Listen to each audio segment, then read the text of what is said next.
What's up, people? Oh, shit. We are back. Hopefully that's right. We're back for another reaction. This one was emailed to me by, I believe, Ron Mendenwalt.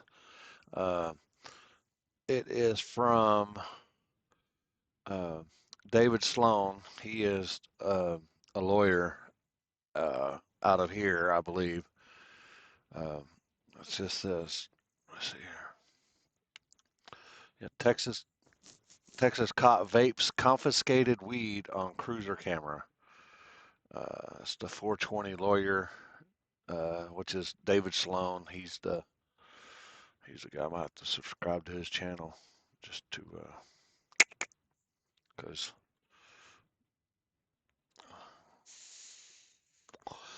the cannabis-focused documentary about the story of Chad Harden, a Texas DPS Department of Public Safety officer who was busted vaporizing confiscated cannabis in his police cruiser while on duty at Iowa Park, Texas.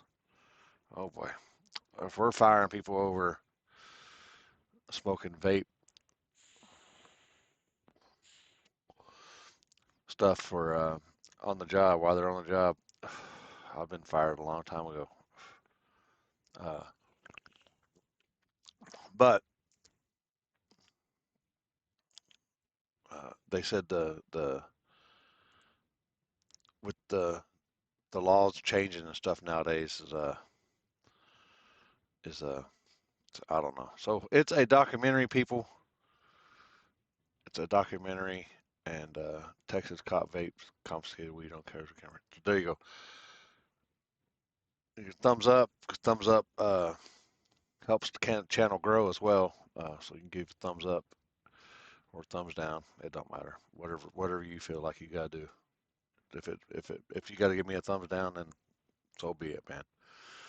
Uh, like, subscribe, comment down below. LimpyReacts@gmail.com. And let's get into this. Oh, let me change myself out here. I don't want to block their logo. 420lawyer.org. My name is David Sloane. I'm a criminal defense attorney in Fort Worth, Texas. A large percentage of my practice involves defending highway drug interdiction cases throughout the state. I'm here today to tell you a story about a former state trooper that has not yet been told, and I think it needs to be told. Former Wichita County DPS trooper pleads guilty to one charge and is placed on 2 years probation in a drug evidence tampering case. 47-year-old Chad Harden of Iowa Park accepted a plea deal to tamper. Let the band play, dude. That's what I'm talking about. Let the band play. He looks like he's confiscated more than a couple of vape pens.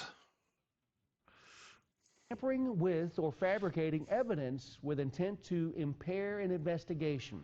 Chad Harden was a trooper stationed in Wichita County, which is Wichita Falls, and he was just wreaking havoc on the public. Wichita County, or Wichita Falls in Texas, is a major crossroads with 287 running right through Oklahoma. It. And 287 is the main highway for people traveling from Colorado and actually even California, coming down off of I-40 to the southeast United States.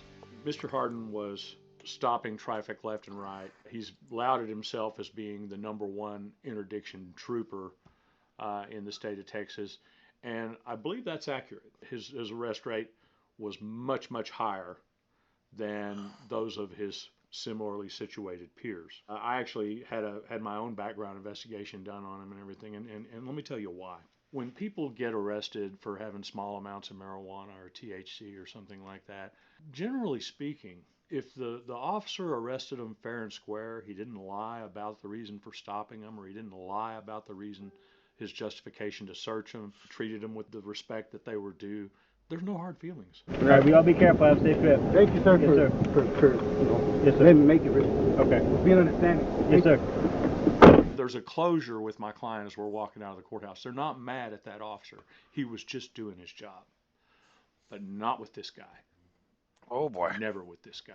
Oh boy. People loathed him as they were walking out, and often, said that he fabricated the reasons for stopping him, or fabricated the reasons, said he smelled something that he didn't smell. I believed him. I didn't hear this elsewhere in the state. Other counties I was coming from, people would come walk out of the courthouse. They wouldn't say that trooper lied on me, but I got that a lot with this guy.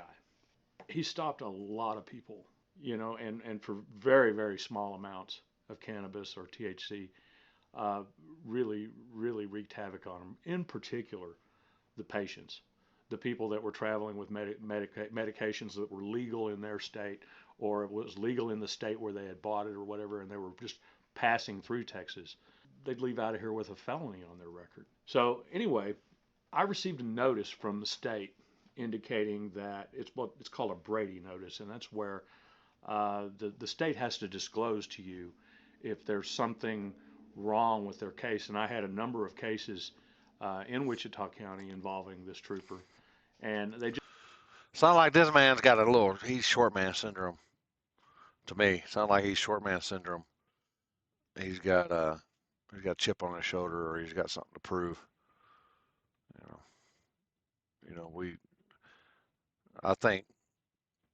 I think about, I don't know. I think some people just become cops just for that reason, because they've got to be in control. They got to show to everybody that they're the boss. Just basically said that if you were to ask Texas Ranger Weaver about the honesty of this trooper, he would say that he doesn't believe he's honest. And that was all this Brady notice said. I thought there's going to be a lot more to this. This doesn't sound to me like he told this Texas Ranger a fib while they were having coffee.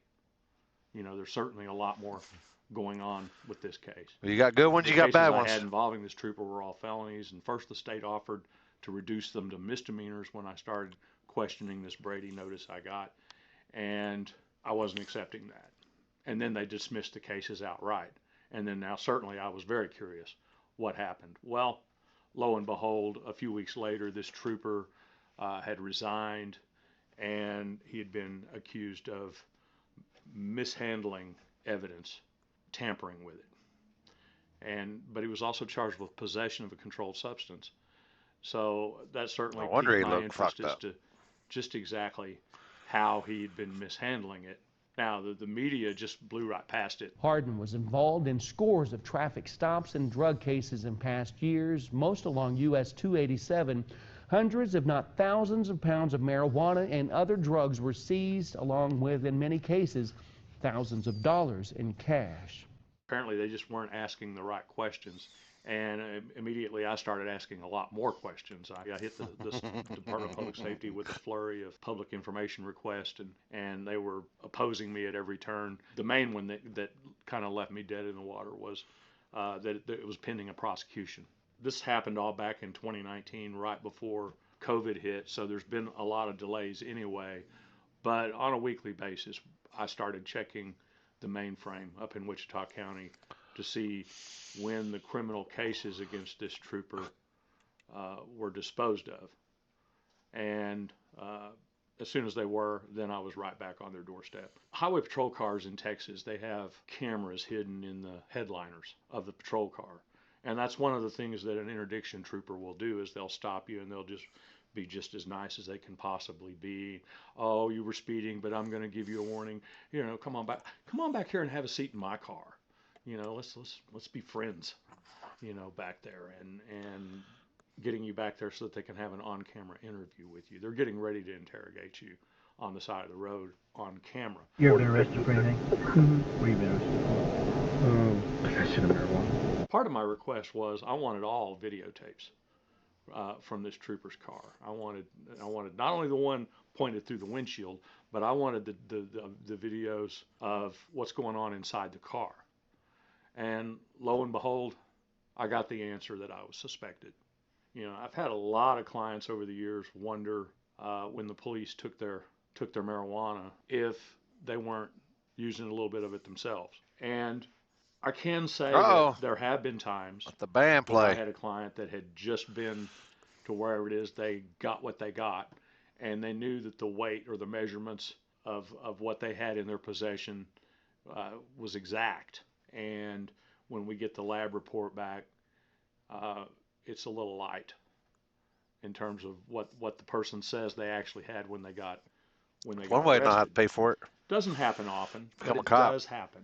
That seems to be a prevailing Just joking, question. people. I'm joking. That a lot of people that have had their marijuana taken from them by an officer, if that's not what's going on.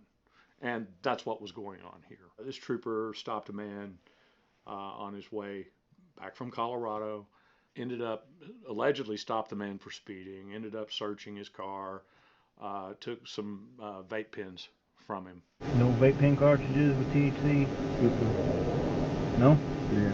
I do, man. And within 5 minutes of releasing him, the trooper reached over and got that vape pen out of the seat and was nibbling on it to see what it tasted like. Went another 25 minutes down the road, pulled over on the shoulder of the road, and started hitting on it. The DA's office didn't tell us that. I accidentally inhaled THC. As stupid as that Accidentally. sounds. And I felt it fill up my lungs. I pushed it out as fast as I could, and there was smoke everywhere. I've never seen anything smoke so much. I did not mean to inhale it. I mean, I smoked weed before. He smoked weed before. Did y'all hear that? I've smoked weed before.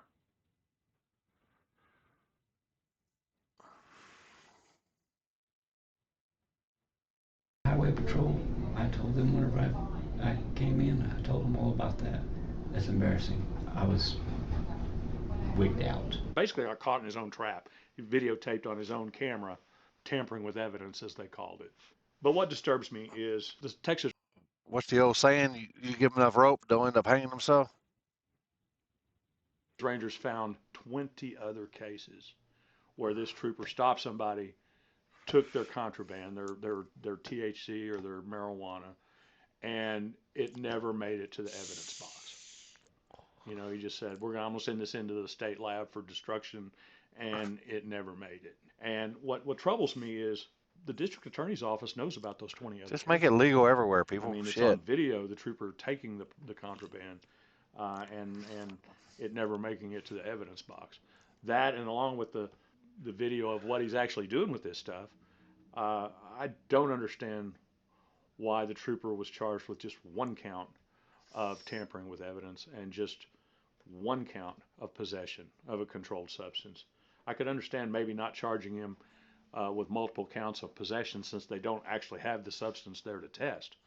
But they certainly got 20 counts of tampering, and that's a third-degree felony. Tampering with evidence is something the police often will charge somebody with here in Texas. If they pull them over and they're like, oh, the cops are pulling me over, and they throw something out the window, and the police go back and get it and find that it's marijuana or whatever, frequently they'll charge the driver with tampering with evidence. But typically the punishment for that is, usually about 4 years probation. Now, with Trooper Harden, when he finally went to court, they dismissed the possession of a controlled substance outright, and they took a guilty plea for the evidence tampering, and they deferred any kind of adjudication on him. And the deferred adjudication probation period was for only 2 years. 2 years is, in a lot of counties, what a first offender, 2 years probation, is what in a lot of counties a first offender gets for simple possession of marijuana without this breach of public trust. At least my clients went out and bought it with their own hard-earned money. They didn't use a badge to take it away from somebody else. Wow. Basically, when you do a deferred... Did y'all hear that? Adjudication badge to take it. At least my clients went out and bought it with their own hard-earned money. They didn't use a badge to take it away from somebody else. Basically, when you do a deferred adjudication, the judge says, okay, I've got enough evidence here to find you guilty, but I'm going to withhold that finding. And if you go on community supervision and you do everything you're supposed to do and don't do what you're not supposed to do, at the end of that term, I'll dismiss these charges against you.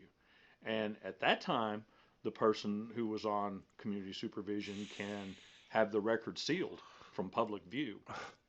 So in this case, I was very concerned that this trooper would be back out on the road wearing a badge again. Certainly never with the Texas Department of Public Safety again, but there are some agencies that'll hire people they shouldn't. But part of the plea negotiations with this trooper was that he had to surrender his Texas Commission on Law Enforcement licensing, and he signed a permanent surrender. So I think he's pretty much done, at least here in Texas.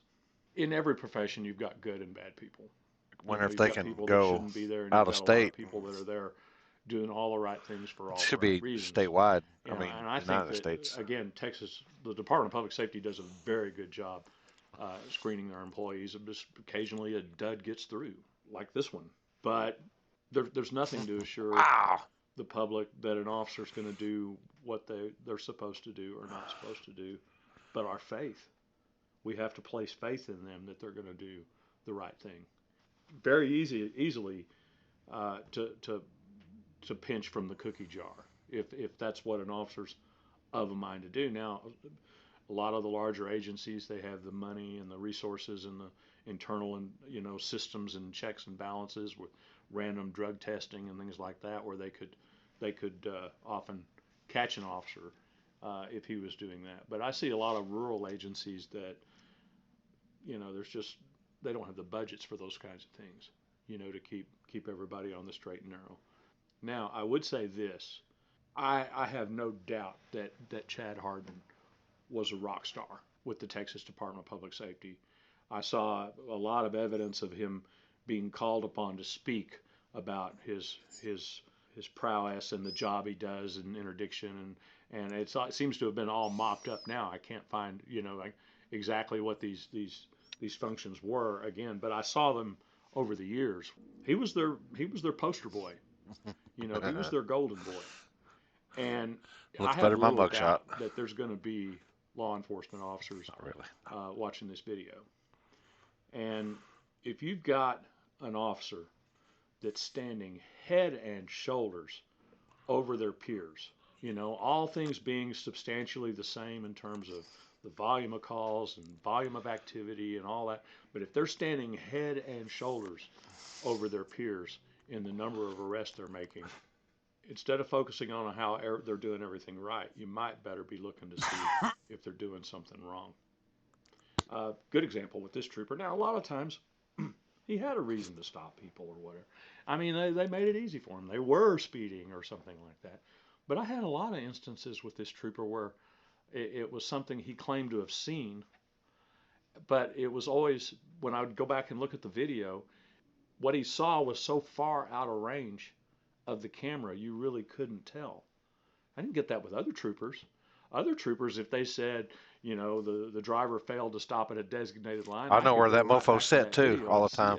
And in high frequency with this trooper, that wasn't the case. Unfortunately, when it's subjective like that, where where a court has to rely on an officer's word that he did see that, and there's nothing else to support that, most judges will go with that officer. So I think that this could be he's an officer of the law. Your rock star may not be. I would just like to know why this guy got such a good deal in the justice system, because that's not what I've seen with other people. And I mean, it just seems to me like he should have been made an example of rather than shielded from the consequences of his actions. On these 20 other cases, these weren't cases where there was a custodial arrest. These were cases where a citation was issued, personal use. These 20 cases are just a 6-month period involving this trooper. Just telling my cousin I got pulled over after stacking weed on him. Just being honest, you know what I'm saying? The problem with most people when they get stopped in this situation, they think if I'm just extra nice, I can talk my way out of this situation. And the police can ask anything they want, and you're free to answer it if you want to, but there's going to be consequences. And one of the favorite things the cops will do is they'll say, if you're just honest with me. If you only have a small amount and you're upfront and honest about everything, then I'm not going to take you to jail. Basically, make it easier on yourself by telling me, that you've got something, and they do. They can't confess fast enough. I'm a pothead, you know what I'm saying? And of course, the officer may not have had any reason to search the car at all. But once you admit something's in there, there you go. They're in your car. The best way to survive any police encounter is to say as little as possible, do as little as possible, and be as polite as possible. You know, don't offer anything, and you don't have to answer, answer these questions. When I speak of the Texas Department of Public Safety, I think I travel the state.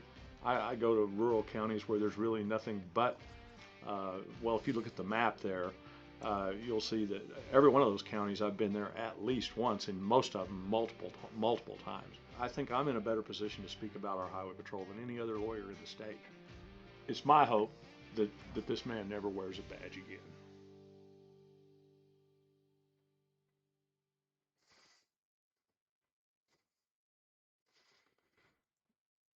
There you have it, people.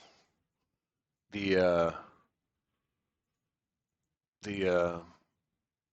Texas cop busted for smoking weed. And all this will be linked down in the description below. And